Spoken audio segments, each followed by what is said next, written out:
And we are live back with another edition of Your Wildest Fantasy Football Show, a live edition of Your Live. Wildest Fantasy We is Football live. Show. Here to talk about Todi's team, Todi's Mhm. division in the NFC North. Todi, what are your expectations of the NFC North? Before we get into all the fantasy Mhm. expectations that we have, what do you think about your Vikes this year? What do you think about the prospects of that team going in? Aaron Rodgers losing a couple weapons. Mhm. They win the division. Yeah, so I don't think it's an understatement to say the Vikings are going to go 17-0. Let's just get one fact straight here. Bears, bums. Packers, bums. Lions, great team. Love the Got head grit. coach. They got grit. They're nitty. They're gritty. They don't really gritty that often because they don't score. That seems to be how we win, is by keeping them from scoring. Vikings are going to go undefeated. Yes, is what it is. Fair enough. You heard it here first. Yeah. Tarps off for the boys. At Tarps least off because Aaron Rodgers wants to show up to camp in a wife beater. I'm gonna show up with no beater. Okay, maybe some cake batter, cookie dough, a lot of pizza. Did have pizza. Had a salad though with the pizza today. Had some blueberries. Honestly, I think if you look at Aaron Rodgers and me side by side, I don't think you could tell us apart. Ingredients yeah, to a great day. Mm-hmm. yeah. I mean, we got your full grocery list in that too. I don't know what Aaron Rodgers eats, but my guess is it can't be much better than that. I think you hit all the four Yeah. major food groups: salad, I mean, yeah, berries, pizza, and then whatever else you want to throw in there is the fourth. pizza. I love it. I would even Okay. argue that you have a better tattoo than Aaron Rodgers. Aaron Rodgers doesn't have Chinese lettering on his chest, so obviously he doesn't like Chinese people. It just has to be what it Oh my is. gosh. I don't know about I am that. I am the voice for the Chinese community on this show. I'm just Well, gonna I point out certainly now. I Yeah, love Mandarin oranges. Mandarin oranges are the best. I mean, any other kind, I don't think so. What a start to today's show. I think we're killing Um, it. We're killing it. we got an old face back, an old friend Oh back. my gosh. Serial Serial killer killer herself. himself. What come as you are, the killer themselves. Welcome back. Hope that you've enjoyed all of our episodes so far, as with everybody. But mainly serial killer because it is pretty well known that they are my favorite fan. That I think is yes. I have second take extra, but he hasn't came back yet. So hopefully he's Yeah, okay. we have a power rankings. We might have to come out with a conjoined power rankings Mhm. sometime throughout the season.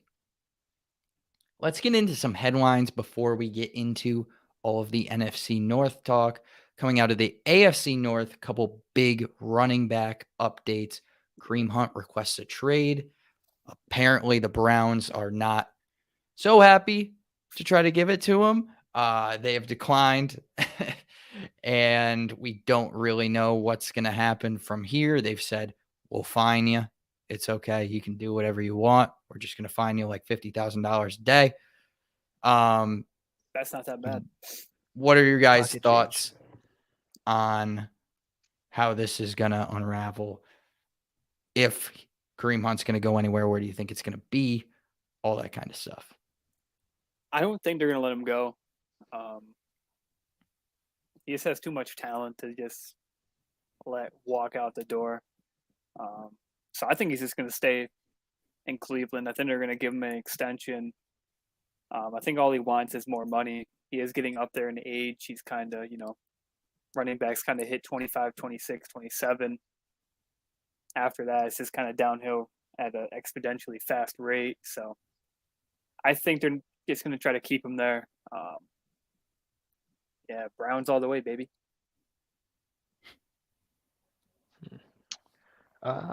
Yeah. Where Kareem Hunt could go,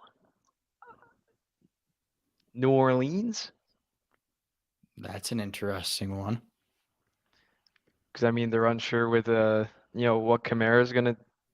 what's gonna happen with Kamara. Kareem Hunt's a great 1B to the 1A in the offense. I think they could use another pass catcher on that team and just someone for Jameis to easily dump it off to. Hmm. And then just on the Cleveland side, Cody, Cody, if you say anything, it is always the truth. You were saying Dearness Johnson's a late round steal, and Hmm. now we got trade requests of Kareem Hunt coming about. So I Dearness Johnson definitely slides up. I, Uh, I try to and tell you. uh, Yeah, try to tell you. and it definitely benefits Nick Chubb if anything happens. Definitely gets moved up in my rankings. So Yeah, I think this is good more to news come. for really. I mean, if he is to be moved, it's good news for all parties, obviously. Nick Yeah. Chubb benefits, Dearness Johnson benefits, Kareem Hunt obviously benefits as well. I expect a lot from Kareem Hunt either way. He's hovering around the RB2 back end of RB2s for me already. So I think this is really just going to boost his stock, knowing that there's a possibility that he could be traded and turned into an RB1. Out of the teams, I'm a little worried. I'm hearing a few names hovering around. Bills would, I think, certainly be one that we'd all be happy about. Bucks would be one that I'm not too happy about. So there's a lot of different options here. I think it's a little early in the process to have any for sure expectations on where he'll go, but I would say that it boosts him up as far as the upside that's available for Kareem Hunt if he were to land somewhere else throughout the season. So he's Kansas City. definitely higher up in my ranks. Kansas City, back in Kansas City. That would It's an be interesting one. unreal if he went back to KC. In Baltimore, J.K. Dobbins activated off the PUP, putting him in a position to where it looks like he has the potential to make it for week 1. Looks kind of like, I would say, a better chance that he's there for week 1 than he is not there for week 1. Can't say the same about Gus Edwards, who looks like week 1 is unsure, and that's probably to be the most optimistic. What are our expectations for J.K. Dobbins now? I feel like people had him a little bit down because they weren't sure if he was going to be back. Now that it seems like everything's fine, it seems like he will be back healthy as soon as the season starts. What are we thinking for him in drafts? I think he's still definitely going at the 5th round, and I don't really think that will change drastically. Maybe he slips up into the end of the 4th round, but I still think he carries great value Hmm. at being drafted in the 5th round. I mean, potential. We saw what he did at the end of 2020 when Baltimore just started really to just feed him the ball, regardless of Gus Edwards being there. So I think there's still a lot of potential here, and is a great complement to a running back you would draft in earlier rounds. J.K. Dobbins has a lot of potential. Ravens, one of the run heavier teams in the league. I like him. I mean, you're getting him in the 5th. You can get a starting running back in the 5th round. That's tremendous. I'm in on him. I think it's gonna be a good thing for J.K. Dobbins lovers this year. Yeah, if we just look back to the last 5 weeks or the last 6 of the 7 weeks of 2020 when he was active, he had, and this is I believe this is full PPR, but he had 18.5, 13.1, 12.3, 14.1, 13.7, 28. So he definitely has a decent floor Mhm. being the main man in that Ravens backfield. So definitely think he has a solid floor. I want to do a quick would you rather with J.K. Dobbins here to close this part out. Would you rather have J.K. Dobbins or Cam Akers? Mm, I'm probably going to say Cam Akers for the passing upside. Yeah. Right there with you. J.K. Dobbins or Josh Jacobs? Josh Jacobs. I'm going to say Josh Jacobs there too. J.K. Dobbins or Elijah Mitchell? Um, I'm saying J.K. Dobbins probably. I Interesting. might go Mitchell. But it's close, really close. I had him right around Antonio Gibson in my rankings.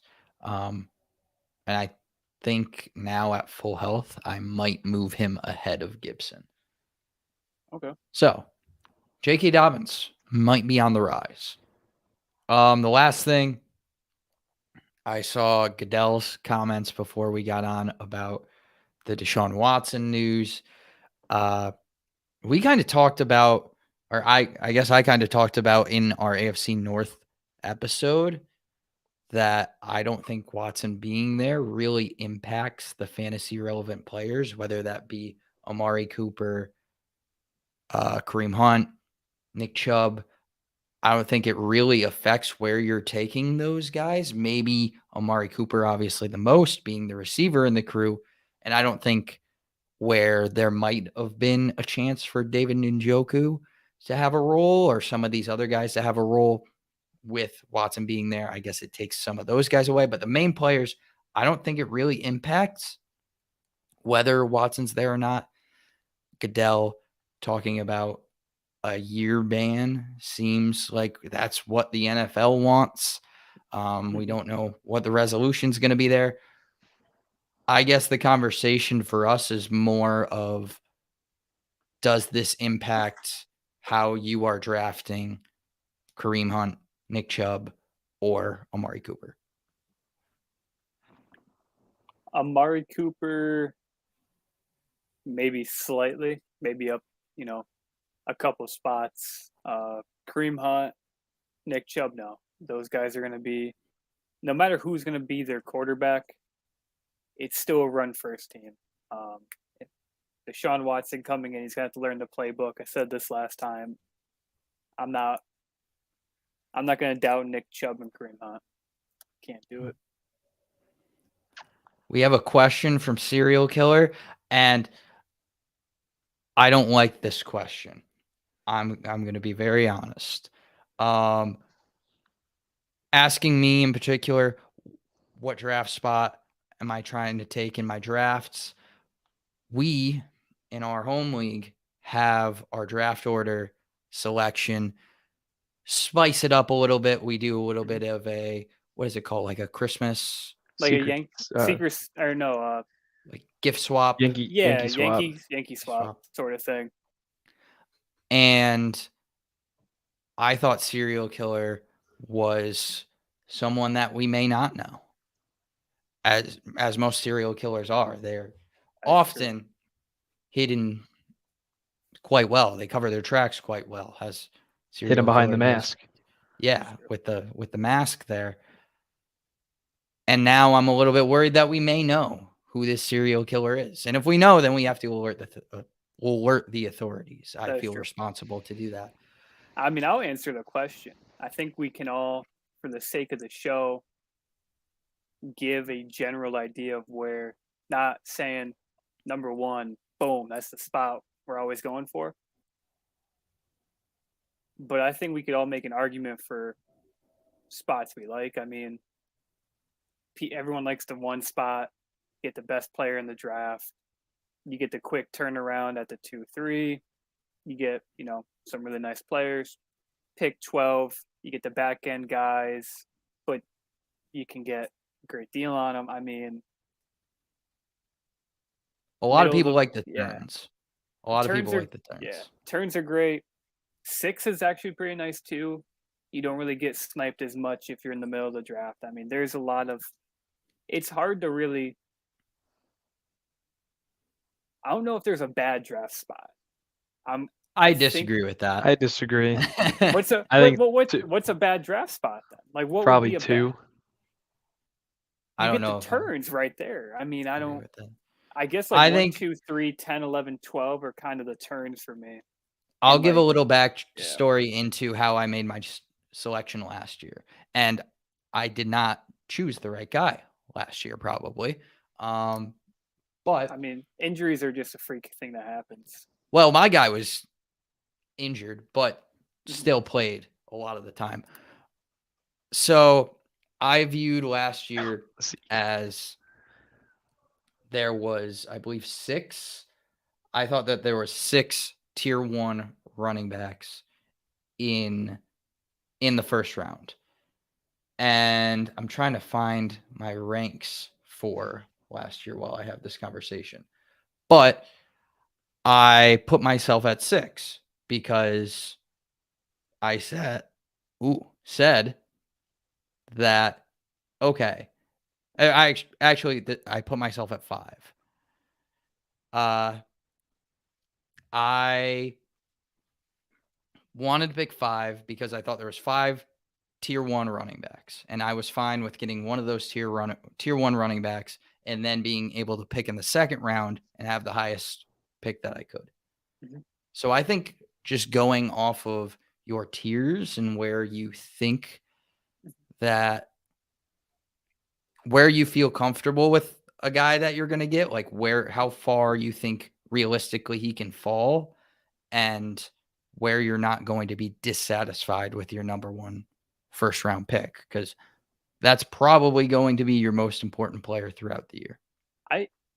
I'm with you. I just don't think that there's 12 bad guys though that you can pick. Like, I really don't think that if you're picking 1 through 12, you're going to get a fantastic talent this year. I mean, we have a lot of wide receivers. We have Travis Kelce, Mark Andrews that could both rightfully put up 25 plus points a week, which would give you huge number advantage week in, week out. I don't know. I have what, like 7 running backs, 8, 9 running backs in my top 2 tiers. I mean, I'm fine with either of them. I think I have 6 in my tier 1, or at least I did. I'm still going through it. But Yeah, and it depends how I, you position guys, how you rank Mhm. guys. Like if you have yeah, a guy like a Nick Chubb who's going a little bit later in your tier 1 of guys, then you're like, yeah, I'll wait. And then get a sick second round pick exactly. and a little bit higher. So I think it's all about how you view players, but going into the draft, but having a little bit of a strategy, getting your reps in on whether it be like sleeper mocks or fantasy pros mocks, and kind of having a little bit of an idea for each spot and where gives you what out of those gives you the most, I don't know, pride in your team. Mhm. I mean, I I'll definitely answer. think. Yeah, I think it also depends on just the nature of your league mates. Wow, I. this is a green screen. You know what? Serial killer. I can't. I think it also depends on how well you know your league mates. I mean, I know in my home league last year, the running backs went super heavy. Just that was everyone's main concern. So I think my second running back was Kareem Hunt, which I was totally fine with, but wasn't ideal. But I think Going off of our conversation that you had earlier, you said you did not like the second pick. Right. well, The silver thing is also a question that I'm interested in knowing. I think silver's a very pretty metal. So I mean, rightfully so. Silver is fantastic. I got a silver. All um, respect to silver. To answer the question for my answer, I'd say 6. I think middle of the board is fine. You don't really get sniped on either side. second, because if you have an expectation to get your guy because you have such a high pick, and then your your guy gets taken, it Mhm. kind of can throw you off. And same with coming around the turn of the second round. If you get a couple, you know, couple picks, a couple guys you're not like super thrilled about, it's you're kind of trying to make up ground. So Yeah, I think if you're picking second, you have to come to terms with. you either got to reach for a guy. Yeah, you have to reach for a guy, I don't or think you're reaching for anybody yet, too. I mean, the top no, but two you guys reach. are kind of out there. I think No, Kenny I means understand, but I like think you're reaching at the turn yeah. I Okay. because think he means come like the beginning 2, of 3. Yep. That's come the fair. beginning of the third round. Let's say you're, just depending on like the nature of the draft board. Let's say like heavy running backs go off in all that second round. You got to either like be content with getting one of those later round guys like a Chase Edmonds, like Ken Walker, whatever, AJ Dillon, or then you're reaching for like a wide receiver, tight end, quarterback, like whatever, however you draft. I don't think anyone has a best preference. I think it's kind of whatever you're feeling, whatever fits you. But I think getting that second overall pick and then coming to that back turn, just depending on how the league or how the draft board's going, I think it kind of could put you in a tough spot. Interesting. So does that mean you prefer to be in the middle? I don't again, I don't know. It varies every year. Okay. So I was going to say, because you you really can don't make know what that. you're going to get. You Yeah, can I make mean, that argument for either the beginning or the end of the Right. first round. Either of Yeah. the like kind of turn area. I think I know in my home league, which is the league I pay most attention to, I've always had an early round pick. So I've never experienced having a different draft pick. So I guess I'm open to change. But Change is good. Change is I always think good. on average I've always drafted the 3 spot, and I remember back to like 2 years ago, I had like a very strong draft. Still clinging to it. Still clinging to Yeah. it. Let's move into the NFC North. We've spent enough time talking about whatever we've been talking about Skull. for the last 20 minutes. Batman. Let's Robin. start with some fantasy face-offs. We have some. I don't know if there's going to be any disagreement on this. This is Todi's show, by the way. We didn't even talk about that. This is my Todi show, coming by up the way. with the outline. So if you so- hate it, keep your comments to yourself. Because it's my show. So Let's get a lot of evals. Let's get 1 through 10 rankings through the rest of the show. Aaron Jones versus David Montgomery. Do we have any David Montgomery takers? I mean, over Aaron Jones. Probably That is the question. not over him, but I mean, you could make the argument David Montgomery is going to have a better year than Aaron Jones. I'd like to hear it. Kenny was an avid AJ Dillon guy. Still am.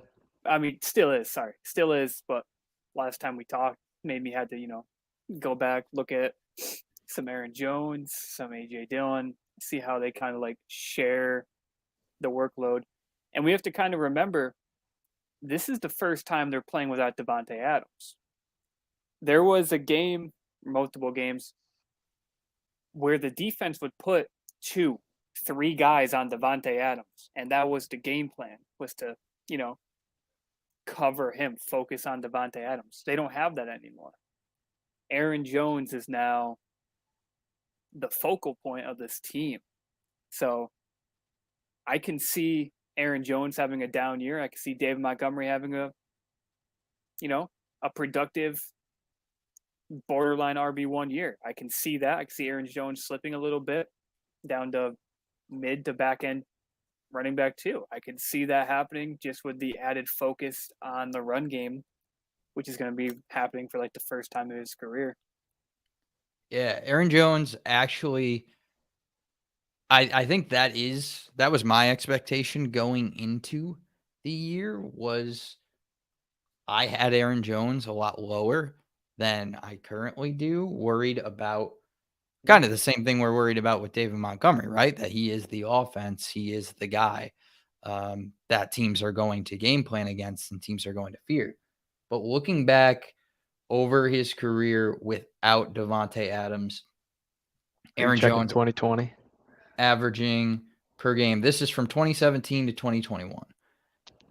He is averaging 60 rushing yards a game, 0.8 touchdowns for what that's worth, 0.5 receiving touchdowns, 5 receptions, and 50 yards on the ground. So if we want to do that in half PPR, a little quick math, that's 110 yards.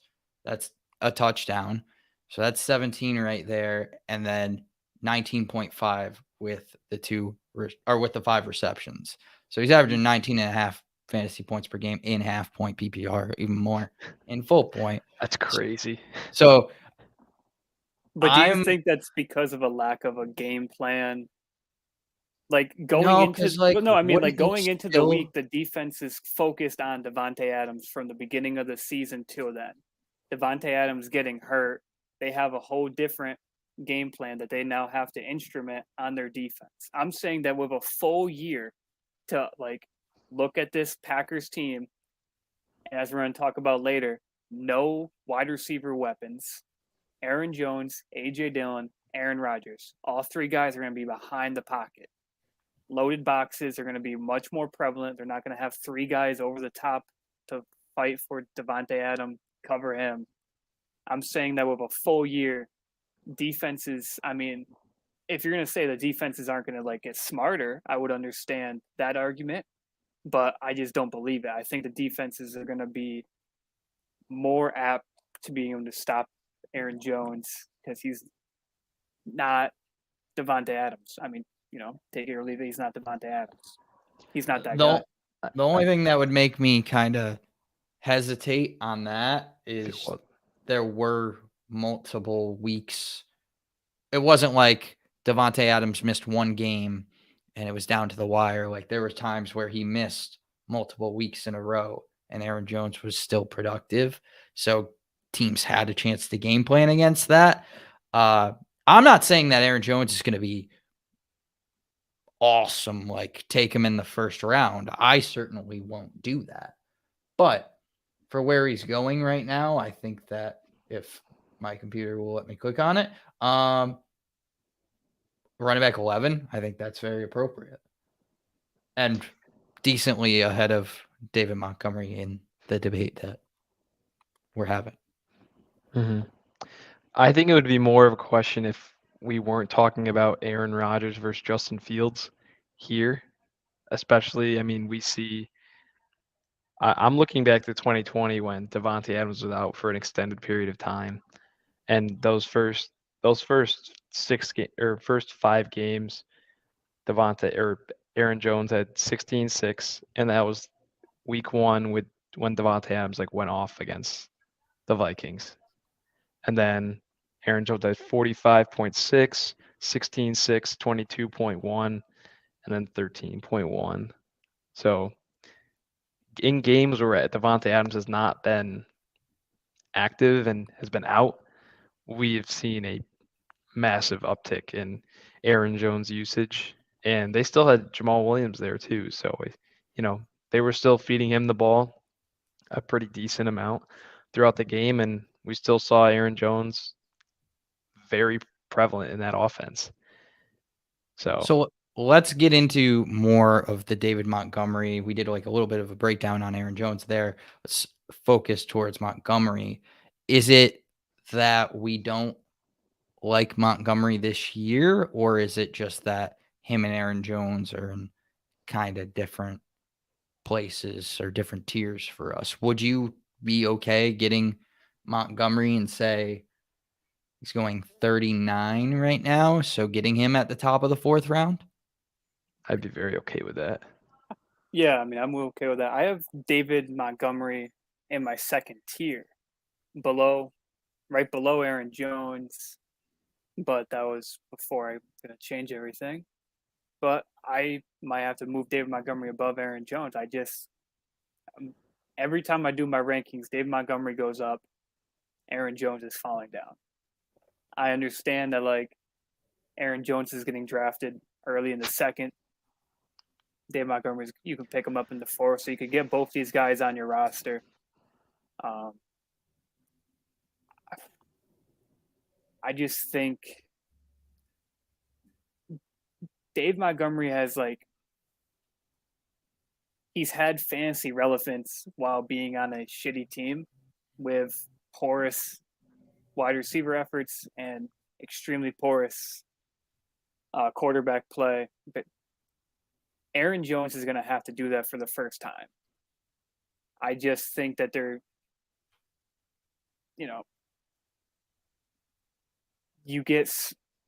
if you're used to having to work that hard, you know how to overcome certain obstacles like loaded boxes, 8 guys, 9 guys inside the box versus 4 guys in the box, 8 safeties on the field. Here, just try to cover Devontae Adams. Math doesn't add up, but that's okay because when they play the Seattle Seahawks, 12 man.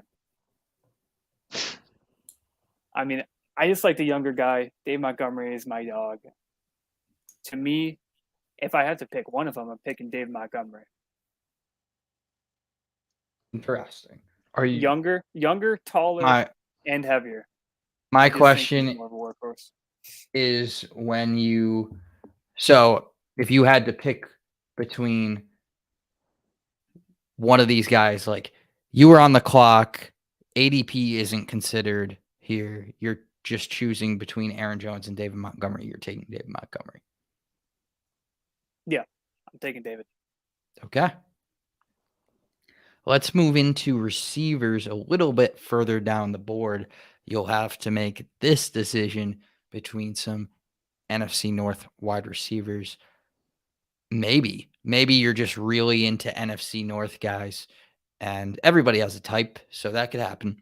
And you just say, I want to choose between some of these guys. You got Darnell Mooney, Chicago Bears, wide receiver 1, Adam Thielen, Minnesota Vikings, and Amon-Ra, the sun god, St.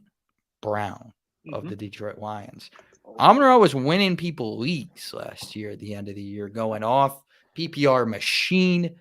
Who are you guys taking here? How would you rank these 3? It's honestly very hard because we've seen Adam Thielen year over year perform at that mid to low end wide receiver 1, high end wide receiver 2 range, even being behind a guy like Stephon Diggs and Justin Jefferson. It's hard. It's very hard to rank these 3 guys because we know Darnell Mooney could shoot over 140 targets this year, being that alpha in that Chicago Bears receiving core.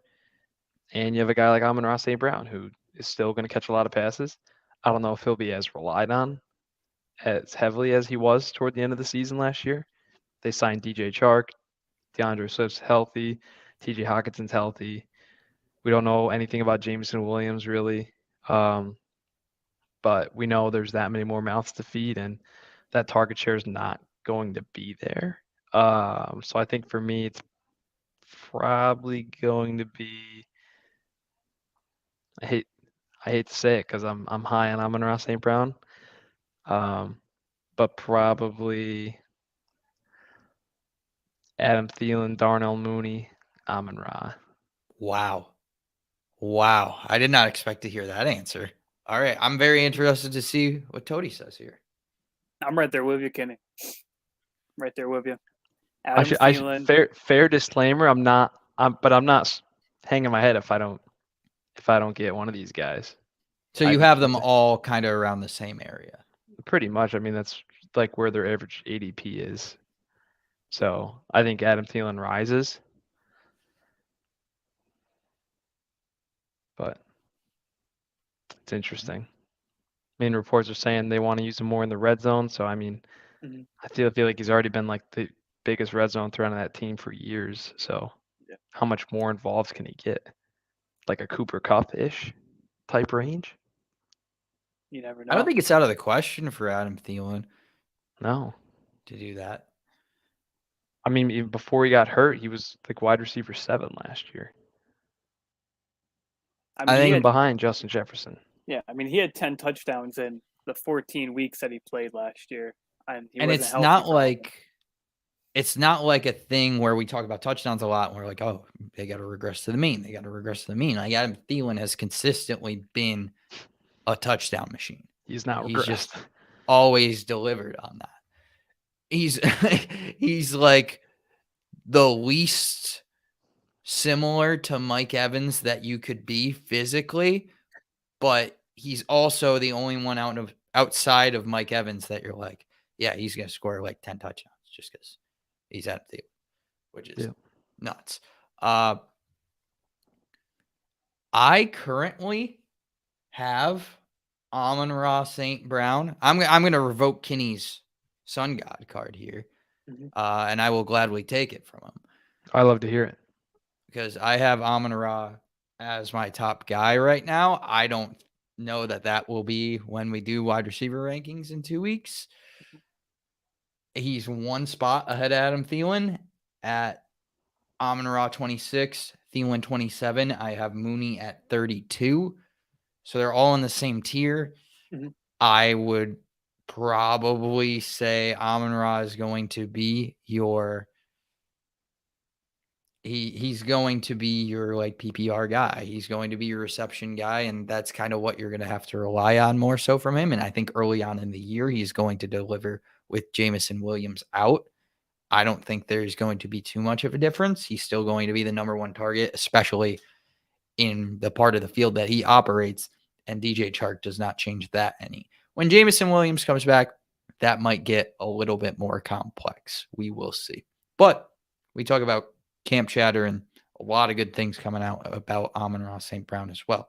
Got Hard Knocks coming out tonight. That is true. Big one. What do we think? What do we think of Hard Knocks? Quick. Love it. Shows the grit.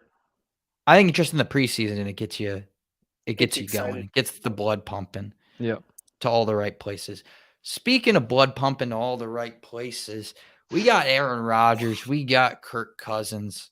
One of these guys admitted that he does psychedelic drugs this past week. And then the other guy was going to build a glass case in the quarterback room so that he didn't get COVID. So those are the two guys we're choosing between here. Not that our selection has any connection to those two things that I just mentioned, but it could. Rhyming. It could. Who are we going with? I think that there's a lot of expectation for Aaron Rodgers to fall off because of what Cody mentioned earlier about Aaron Rodgers' weapons being gone. Kirk Cousins, a lot of, I think, positive talk because of having that Rams offense coming over from Kevin O'Connell. What are we thinking come fantasy draft time?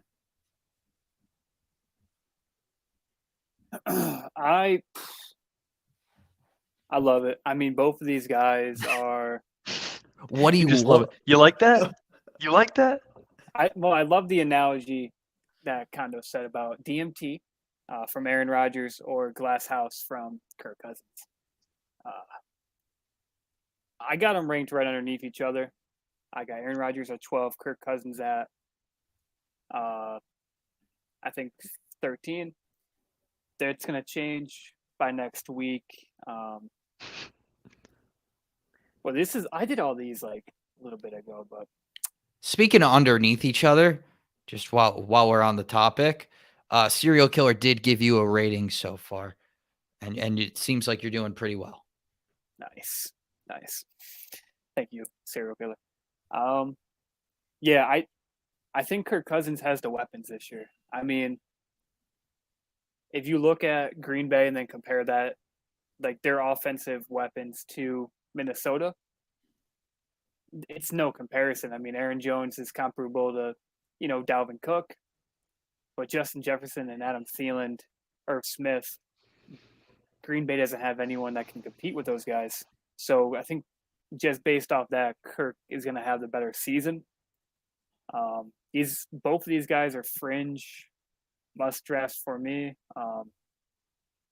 They're my tier 4 as like people who you could start and have on your fantasy roster all year and be fine with. They're not league winners, but they're not league losers either, though.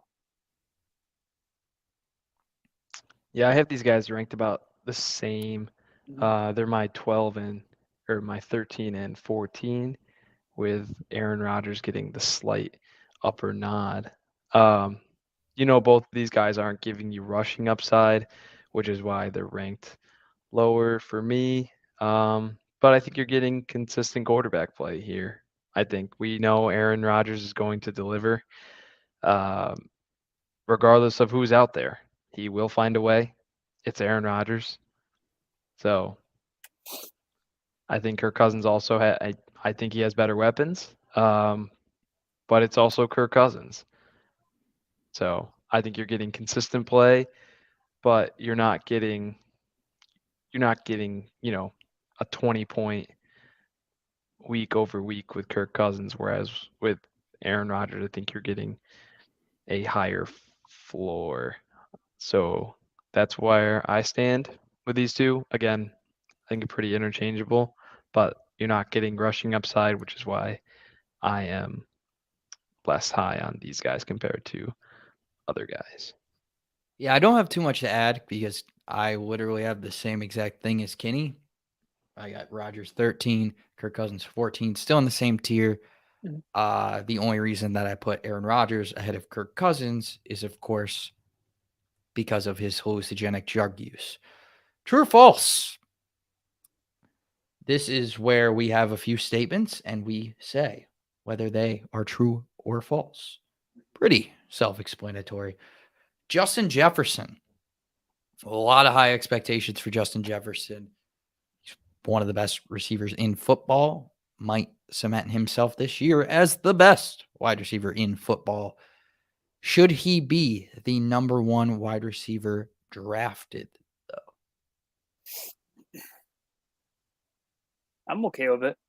Big Vikings guy. Love me some JJ. If you take him over Cooper Kupp, love it. Take him over CMC, love it. Take him over JT, love it. Take him number 1.1, love it. I'm not loving that. I'm not loving the 101. All hats to you if you do. But I'm going to say true here as well. I think we're going to see a little bit of regression from Cooper Kupp. We know that Robert Woods got hurt toward the end of last season, so much more reliance was placed on Cooper Kupp, and they did bring in Allen Robinson this offseason. So there is a chance that he takes a bit of that target share. I wouldn't say that much, but with Justin Jefferson, I think the sky is the limit here. We know he's the almost everything guy in that wide receiver core. And I just think these guys are going to run a very efficient ship under Kevin O'Connell, bringing in that Rams, IQ, that offensive mindset. So I think they're going to fully utilize Justin Jefferson here. So I'm going to say true.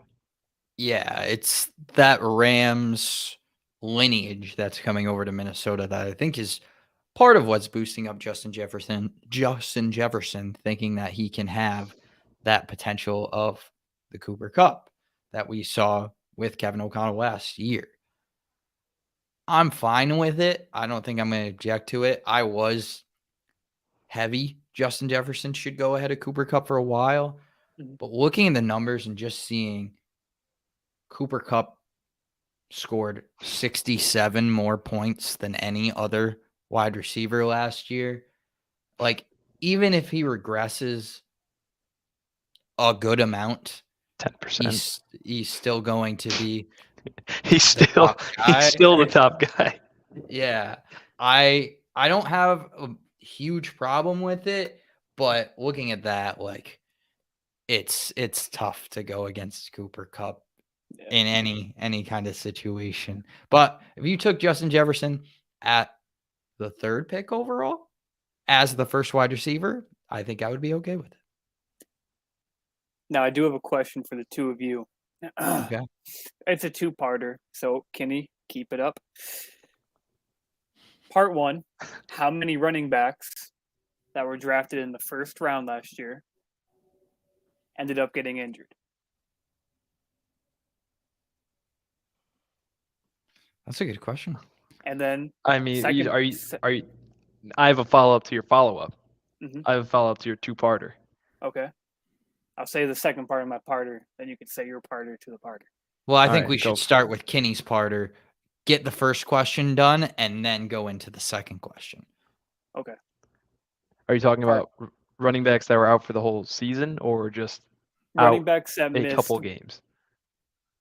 running backs that missed time last year. Okay, Most so of them, if not almost okay. all of them, correct? So are we counting my question in Mhm. my parter to Kinney's Your parter to parter your to- parter? Are we counting Two-parter. Zeke? I'm counting Zeke because Zeke was banged up for quarters at a time, and which he got like very little fantasy production from which I'm he gonna could kind say of benefit. I'm gonna say 8. It might be more than that. Yeah, I don't have the number in front of me. Okay. But the number is the second part of the parter here is how many wide receivers taken in the first round or the second round, I guess, because of the swing, were injured. The answer is not as many. In fact, pert near 0 of the wide receivers taken in that first and second round swing missed time. Wide receivers are the safer option. Wide receivers do not get banged up. Wide receivers tend to have the ceiling to go for 40, 45, 50 points. Whereas a great week for a running back would be 30, 35. A wide receiver could drop you 35, 45, 50 points, and you'd be loving it. So this is where I'd like to know why you guys are so down on taking JJ number 1. I mean, no health risk, young, athletic guy, going to be on a I pass think you happy just offense. jinxed him I there. think you I'm totally sorry, just jinxed him. Justin Jefferson. I'm sorry. I hope you're not listening. Serial killer, if you're on, and if you're JJ, then I'm sorry. Why would Justin Jefferson be called serial killer? He'd be called Gritty Master 19. 19. It's my favorite I number. thought he was Jetta. You think he would call himself Gritty Master 19 because 19's your favorite number? Yeah. He's a good guy. I mean, what? I mean, yeah. Okay. He's a great 19 Adam Thielen? Well, that might be why he didn't take. Anyway. True or false? No Green Bay wide receiver finishes in the top 36. True. False. I'm going to also say false for this one. We've talked about it. Randall Cobb is going to have 1,000-yard season.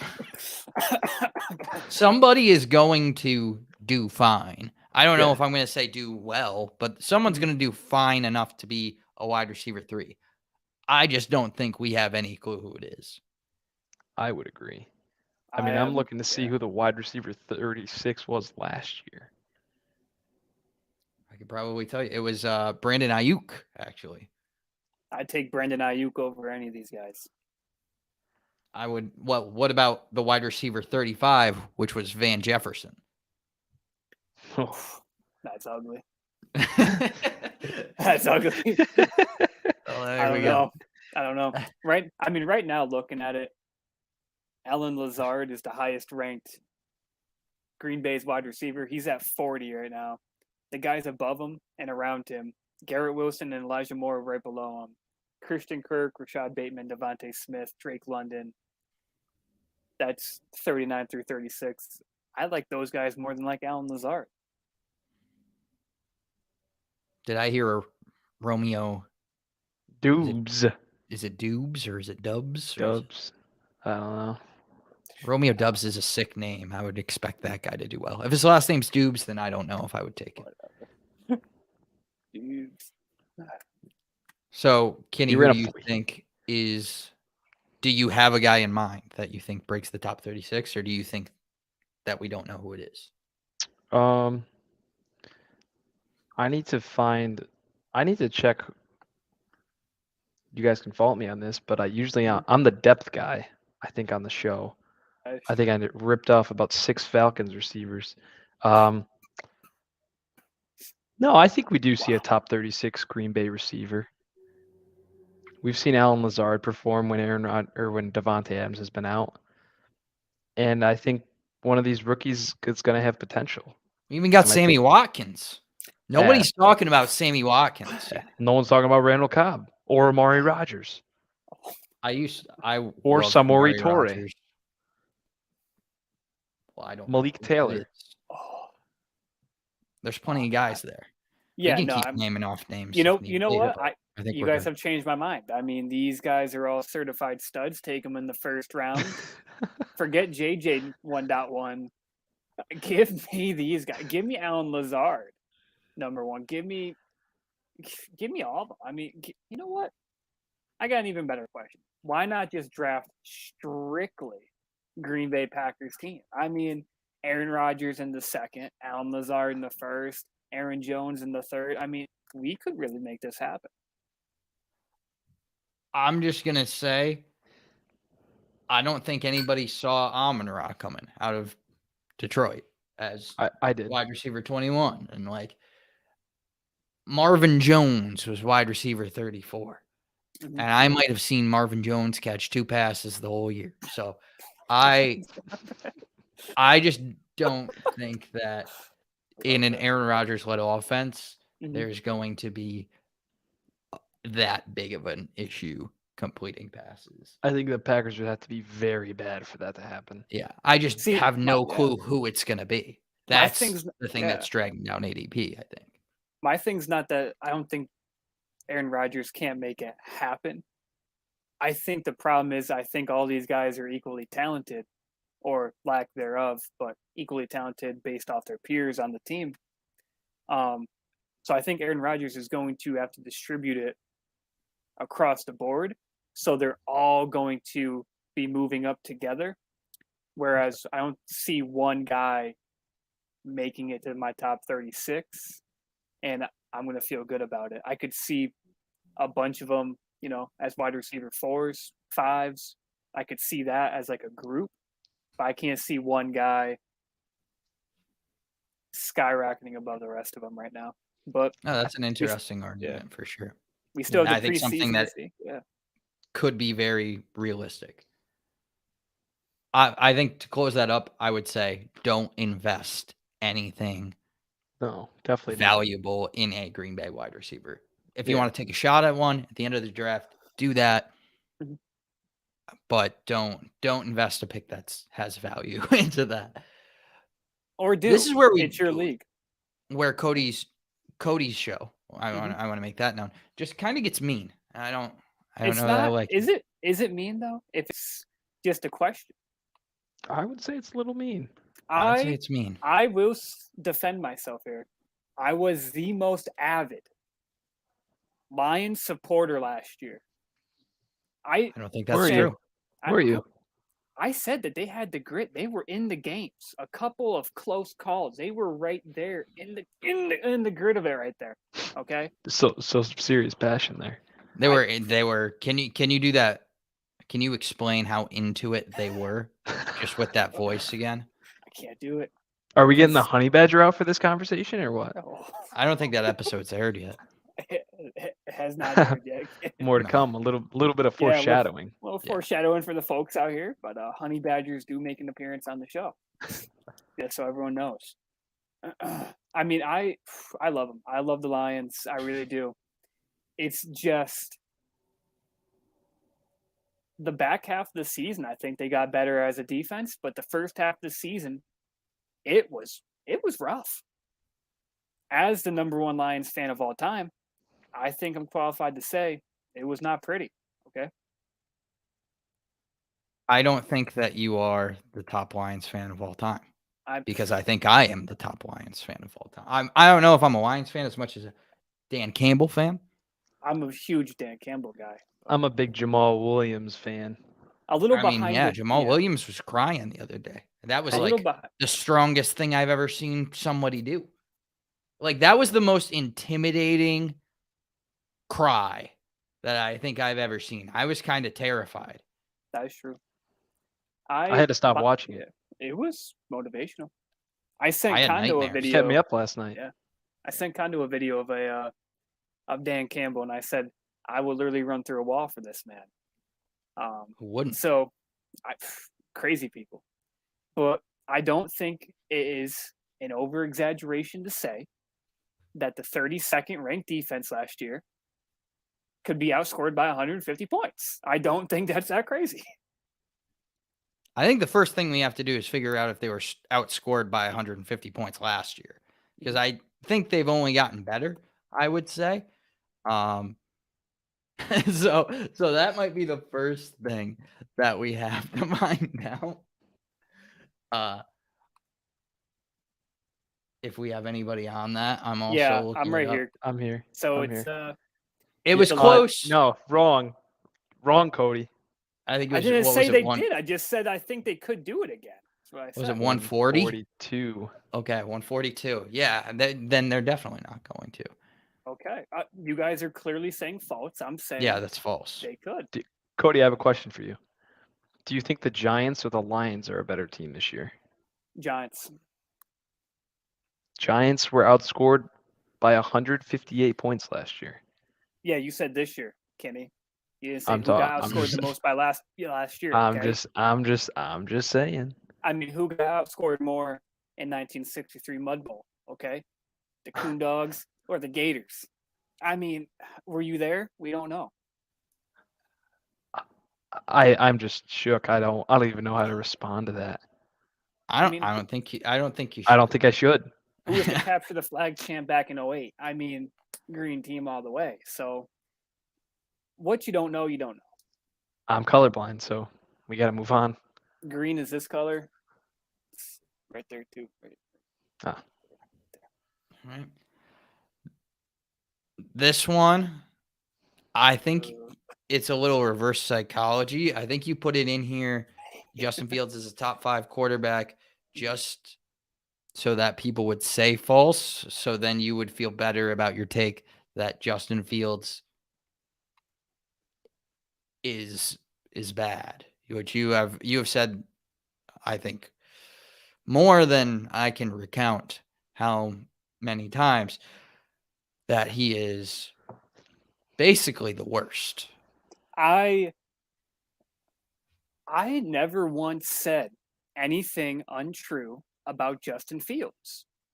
I said he was a bad quarterback who can't throw the football. That's not anything Well, I don't untrue. know that that's Yeah, it's not true. untrue. It's just, I don't think you get to be to the NFL or get to be a top 10 pick or get to be in a national Starting championship quarterback. game Mhm. without being able to throw football. I mean, I don't want to have to tell, NFL coaches how to do their job, but they have been making terrible decisions since the NFL was, founded back in 2002. So, Sarbanes-Oxley. Exactly. I mean, college is one thing, okay?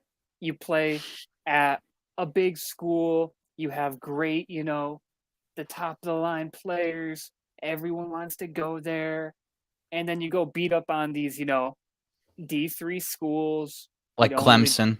Exactly. Small schools who don't do anything.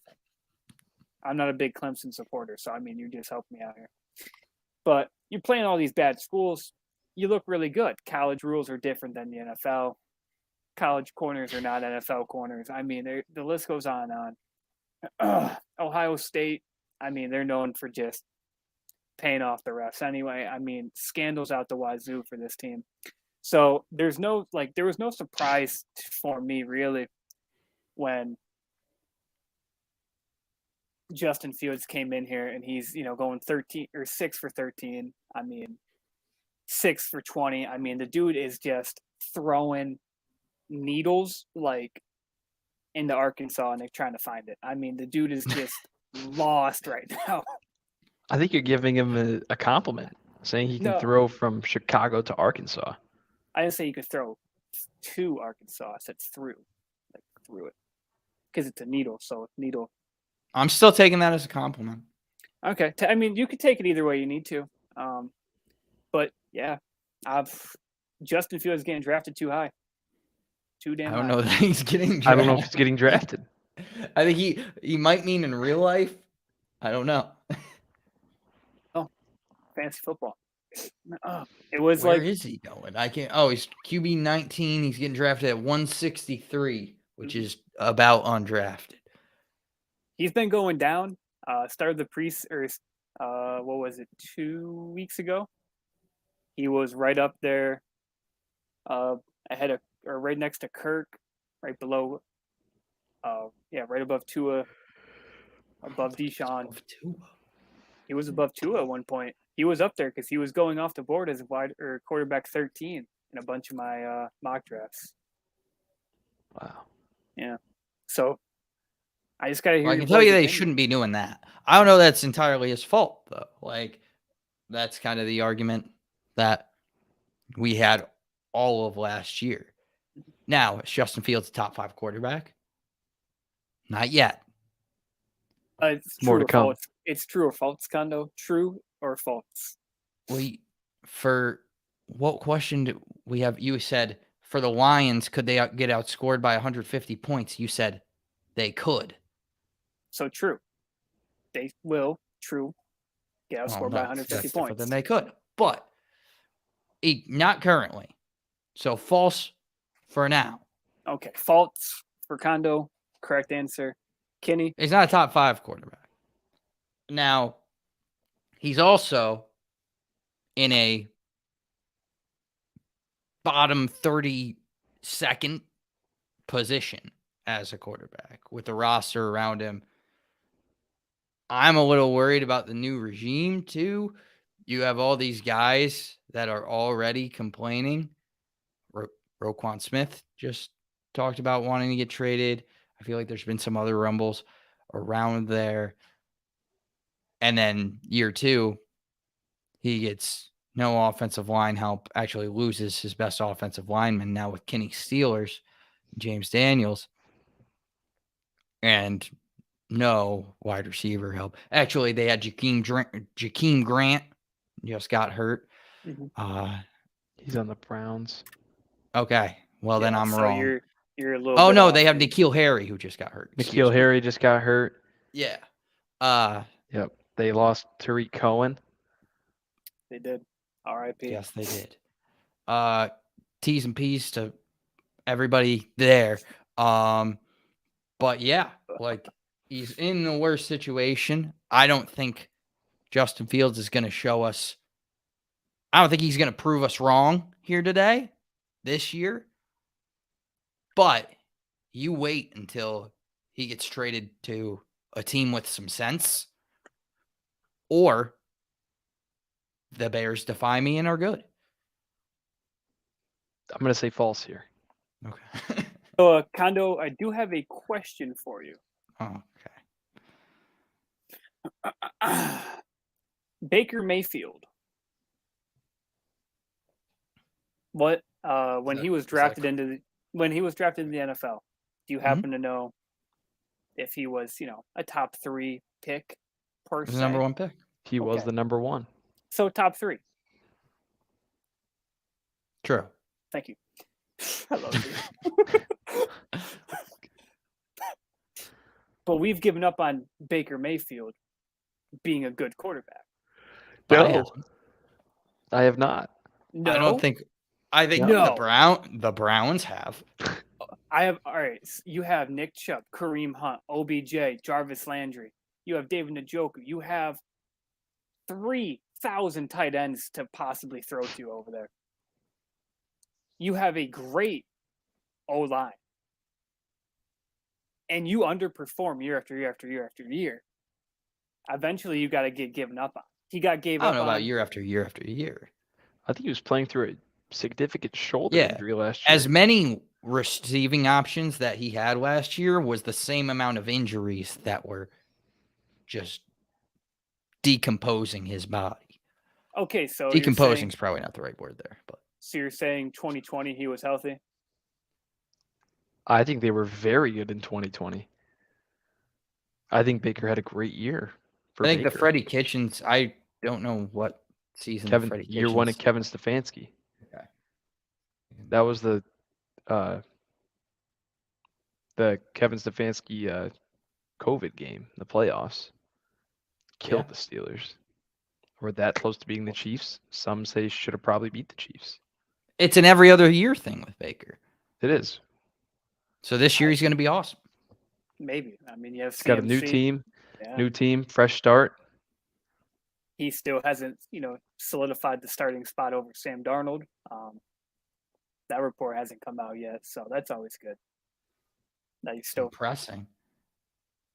It's always reassuring when you go into the preseason. Starting the preseason, games have already started. Games have already gone on, and you don't know who your quarterback is. I mean, but what team with a competition has chosen their quarterback? But there shouldn't be a competition. I mean, are either of you saying Sam Darnold is a fantastic quarterback? No, I don't think we're saying Baker's a fantastic quarterback. We're saying that he's good. I don't think either of us are saying, I mean, maybe jokingly, saying that Justin Fields is a top 5 quarterback. I think it's still early to the point where he could be, but I'm not putting my money on it. I think that he could be a good quarterback, certainly.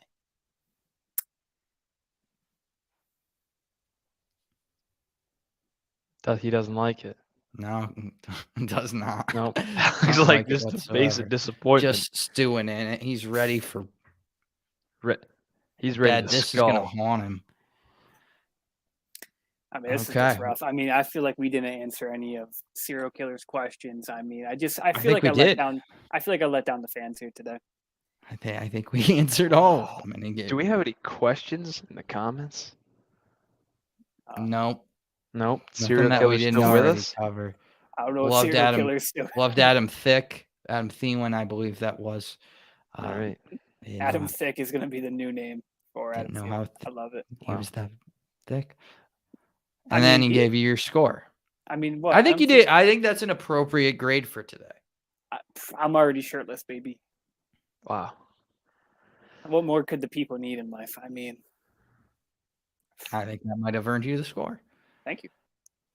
On that note, I believe that's it from us tonight. Thank you all. Oh wait, we do have a question, Kondo. What we talked about earlier in our chat. Enlighten us, because I have no idea. The listener league. Oh, I did forget about that. We did want to send that out. See if anyone watching will be watching. Comment this. Down below, either now or whenever you watch this, if you would be interested in a listener league, if you would want to play alongside us. Elaborate. A listener fantasy football league. Yeah. So we have the listeners in the same league as us. They get to talk shit to us. They can try to beat us, comment every week how badly they kicked Todi's ass 155-13 or something like that. It'd be fun. Be entertaining. It'd be a good experience. I have something. CBS Sports. Steelers Chase Claypool says Pittsburgh's offense can be the best in the NFL in 2022. Well, Claypool is known for saying some outlandish things. He also says George Pickens could be the best rookie wide receiver in the NFL this year. Well, that's a fair statement. Yeah, I mean, I hate to ever limit anyone's potential. If you know me, you know. Well, we just got done talking about a conversation with you saying Justin Fields can't be a top 5 quarterback. Right, and you limited Justin Jefferson's upside by saying he's going to be the best at 101. Exactly. I mean, that's the earliest you can possibly get someone. He's the best. And Justin Fields, I said nothing but facts. So, I mean, if your feelings are hurt, I can't help you. Sorry about that. But yeah, Chase Claypool, I think is 100% right. Pittsburgh offense is only going to get better. Pat Freiermuth, that I can agree with. Najee Harris, love him.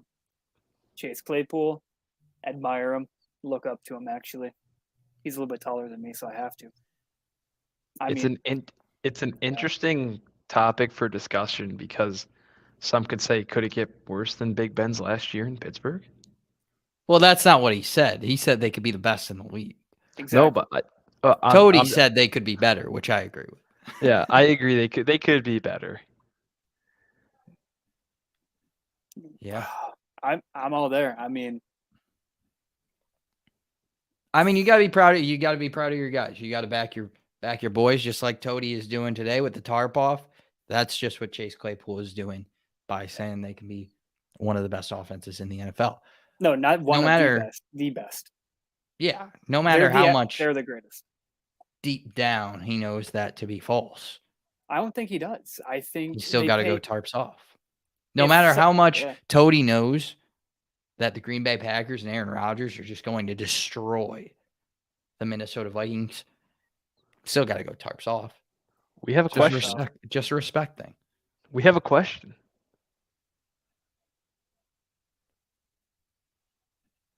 Oh my God. Sober money. Sober money. Welcome to the chat. Are you choosing sobriety for money? I think so. No, sobriety. You get money for being sober.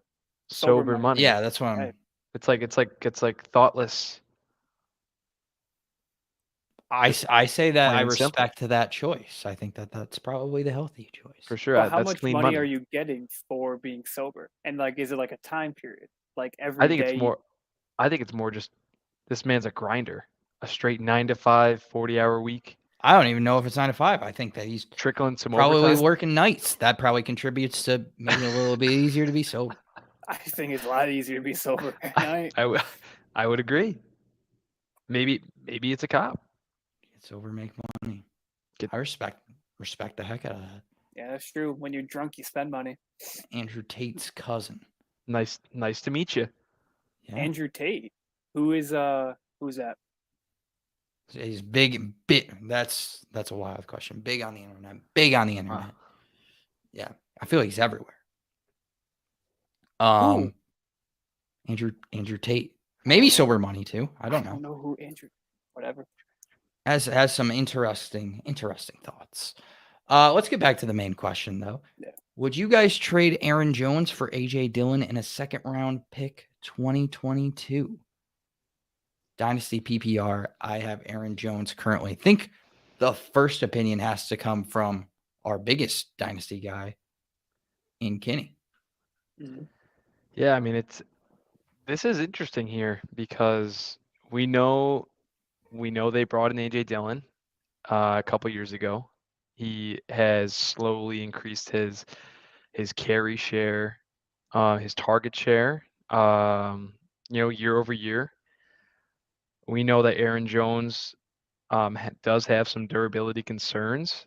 We do know AJ Dillon is younger than Aaron Jones. Did they extend Aaron Jones this offseason?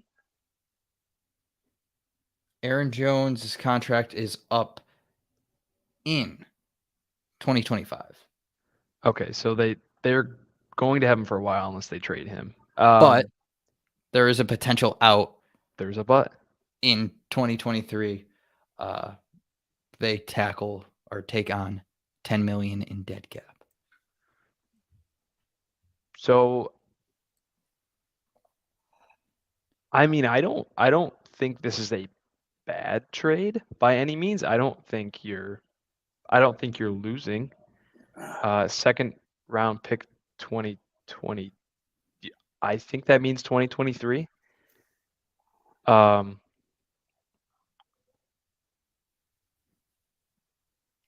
It would depend for me on how much you are competing this year. If you're looking to compete for this season and you think you have a team that can win the league this year, I am not doing that trade. If you're looking to rebuild, I think you could get more. Yeah, I probably think you could get more for Aaron Jones than this. Maybe if not now, then a little ways into the season. I feel like Aaron Jones could have some big games out the gate, especially while they're trying to figure out who their wide receivers are, who their main targets are going to be. And then leverage those games to get more for Aaron Jones. But even now, I think you could probably get a bit more. Get more. I I so think if you can definitely get a wide receiver here, maybe a guy like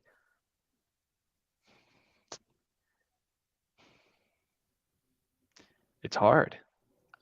Maybe a guy like a Brandon Cooks, like a little bit of an older receiver. I'm trying to think of guys Brandon Cooks' age. Maybe like an Allen Robinson, maybe like a Adam Thielen. A lot of young receivers. Okay, so you have a lot of good young receivers. I mean, wow. I'll take this for a second, Kenny. While You I'll got let it. you gather your thoughts. So the correct answer is trade Aaron Jones for AJ Dillon. Try to get the first, a little bit better. Don't go with the second if you can. If you can get the first, get a first. But Aaron Jones is on the decline. Okay, I said this last year about Zeke, and I was 100% correct. Aaron Jones is on the decline. He's not going to know how to handle the box. Zeke was drafted in the first round last year. He's now getting drafted in the third or fourth. I mean, I spoke it into existence. Same what I said. You can get AJ Dillon, who's going to be some weeks this year, he's going to lead that team in fantasy points. I'm thinking the second half of the season, especially, he's going to be leading that team in fantasy points. Get rid of Aaron Jones while you can before everyone else in your league realizes Aaron Jones is, on the back half of the 9 here. Some will call it the last 18. I would call it the last ride, but Stone Cold said so. So yeah, sell him, get rid of him. I also looked up who Big G is, Garth Springer. I don't know why you guys are laughing. I looked it up. I said, who is Big G? It says Garth Springer, better known by a stage name Big G, is a budding artist from South Florida. Well, we wish him the best. Yeah. Yep. I mean, good Wow, luck. we got viewers from all over the U.S. I like it. Yeah, I'm gonna say do it. If you can try to get more, get more. If not, I'm glad. Take the second. I mean, you can find maybe even like a lower, like a Isaiah Pacheco. We're playing hockey now. What is this? No, Isaiah Pacheco. He's the newest breakout in Kansas City. Yeah, or like a Tyler Algier. The depth chart came out. He is the 8th ranked running back on that roster. You might not want the guy who's ranked 8th amongst running backs. Or maybe you do. You know something. Maybe you do. Maybe you do. Yeah. Long shots are kind of your thing. Who knows? He'd probably be easy to add to the back end of a deal. But I think you can just try for a little bit more. Cody says, go for it. Try to get the first. Kenny, kind of in the middle of us too. So I think overall the answer is yes. Great question, Sober Money. Yeah. Sober Money. If you can get Garth Springer's signature, like an autograph, I would love it. I'll put it right here. Wow. Right we don't. Wow. On the green screen. If we are you a G-rated show. Is Garth Springer not? Well, PG? That's what Big G stands for. Yeah. Big G means G-rated. PG. Well, it's not PG. It's Big G. Like we could never have Paul George on this show. Well, we could. Maybe this is a G show. He would just have to get rid of his first name and go simply by George. I got you, Sober Money.